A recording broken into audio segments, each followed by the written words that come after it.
Здравствуйте, коллеги! Мы предлагаем вам видеоматериал с рекомендациями по участию в конкурсном отборе муниципальных культурно-досуговых учреждений и их работников по номинациям «Лучшее культурно-досуговое учреждение» и «Лучший работник культурно-досугового учреждения».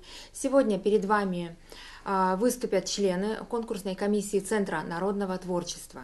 Меня зовут Светлана Пятова, я являюсь ведущим методистом Центра народного творчества. И прежде всего я хочу сказать, что сегодня мы уже можем со стопроцентной уверенностью сказать, что конкурс состоится на следующий год и еще последующий. То есть как минимум уже в течение 2 лет конкурс будет проведен. И вы можете готовиться к этому конкурсу заранее. Кроме того, вы можете даже запланировать какие-то мероприятия, запланировать проекты, которые подпадут под критерии этого конкурса. Единственное, я хочу предостеречь вас. Если у вас много времени для подготовки, это не значит, что материала должно быть очень много. Много не значит хорошо. То есть, как и прежде, материал должен быть достаточно кратким, но емким и содержательным. И если вы подготовитесь к этому конкурсу заранее, то этот конкурс не застанет вас врасплох. Хочу сказать про сроки. Сроки данного конкурса всегда достаточно сжатые. И когда конкурс объявлен, вы смотрите, успеваете ли вы отправить ваши материалы почтой России, курьером, или же лучше отправить электронной почтой. Практика последних лет показывает, что удобнее всего, надежнее отправлять материалы электронной почтой. Я хочу сказать, что бесполезно звонить и просить принять материалы позже. Не Центр народного творчества устанавливает сроки конкурса, и нарушать эти сроки мы, конечно, не вправе. В этом году, к сожалению, была путаница с годами. Если вы помните, итоги самых первых конкурсов подводились в марте. Первый конкурс у нас был в 2013 году, итоги подведены были в марте, и это было логично брать предыдущий год, когда итоги года только подведены.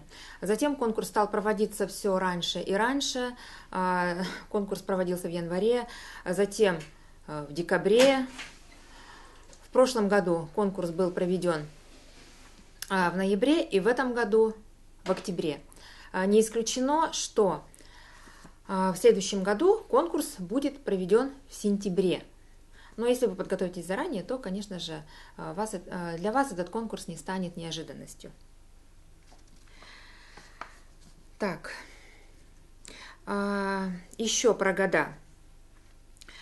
В этом году мы брали года с 2018 по 2020 год. В следующем году это будут года 2019, 2020, 2021. В этом году были некоторые пометки относительно 2020 года. Это пометки относительно тех критериев, на которые негативно сказались условия пандемии. На следующий год тоже, возможно, будут некоторые пометки. Просьба очень внимательно читать критерии и порядок проведения конкурса.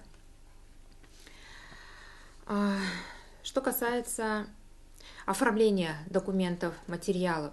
Все документы, материалы должны быть оформлены очень грамотно, очень понятно, правильно. Если вы отправляете документы в электронном формате, назовите эти файлы свои так, чтобы было понятно, что находится в этом файле. Если вы оформляете заявку, то файл так и назовите «заявка». Если вы оформляете описание критериев, так и назовите этот файл «описание критериев». И приложение к этим критериям оформите в отдельные папочки. Например, папочка «Приложение к критерию номер 1», «Приложение к критерию номер 2» и так далее. Когда вы все оформите, посмотрите на свои документы глазами другого человека, глазами эксперта. Все ли понятно будет другому человеку. Отдельно остановлюсь на оформлении заявки, так как комиссии из заявки бывает даже трудно понять, в какой номинации участвует муниципалитет. Заявка должна быть оформлена по шаблону, по форме. Заявку оформляет, подписывает орган управления культуры муниципалитета. Вы отправляете нам ее в формате PDF с подписью. Но, пожалуйста, приложите и вордовский документ, чтобы нам не пришлось перепечатывать вашу информацию. В заявке под номером 1 заполняется конкурсант, это культурно-досуговое учреждение. Под номером 2 заполняется участник, работник культурно-досугового учреждения. Если муниципалитет отправляет только одного участника в одной из номинаций, то, соответственно, в заявке оформляется только один из пунктов. Если муниципалитет участвует сразу в 2 номинациях, то они оформляются, эти участники, в одной заявке и заполняются оба пункта заявки. Очень важный момент – наименование учреждения в заявке. Наименование учреждения должно быть прописано так, как написано в уставе, в официальном документе, иначе вы просто рискуете не получить ваш приз в случае выигрыша. Также и должность участника нужно писать так, как эта должность написана в официальных документах, в трудовой книжке. Так.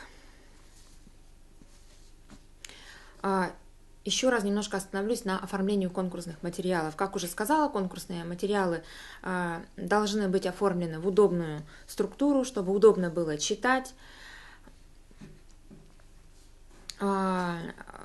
Описание критериев лучше всего расположить в табличном формате, да, как вам приходит само описание критериев, где с левой стороны у вас название критериев, а справа их описание. И приложениями уже идут отдельные файлы.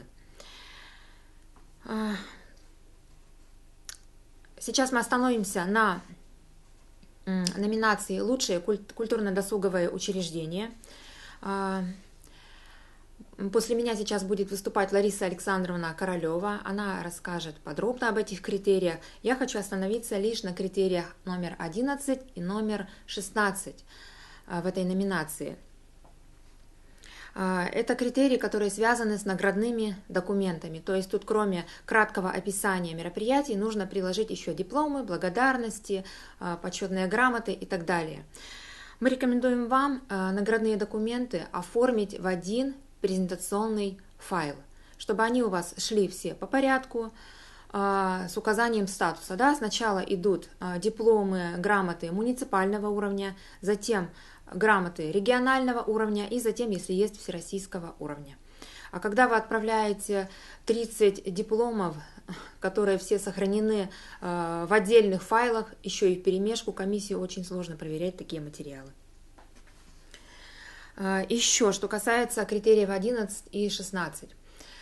В критерии 11 нужно прикладывать наградные документы коллективов учреждения, а в 16 критерии наградные документы работников учреждения. Частенько у нас участники дублируют тут вот эти наградные материалы. На этом у меня все. Передаю слово Ларисе Александровне. Спасибо за внимание. Всего доброго.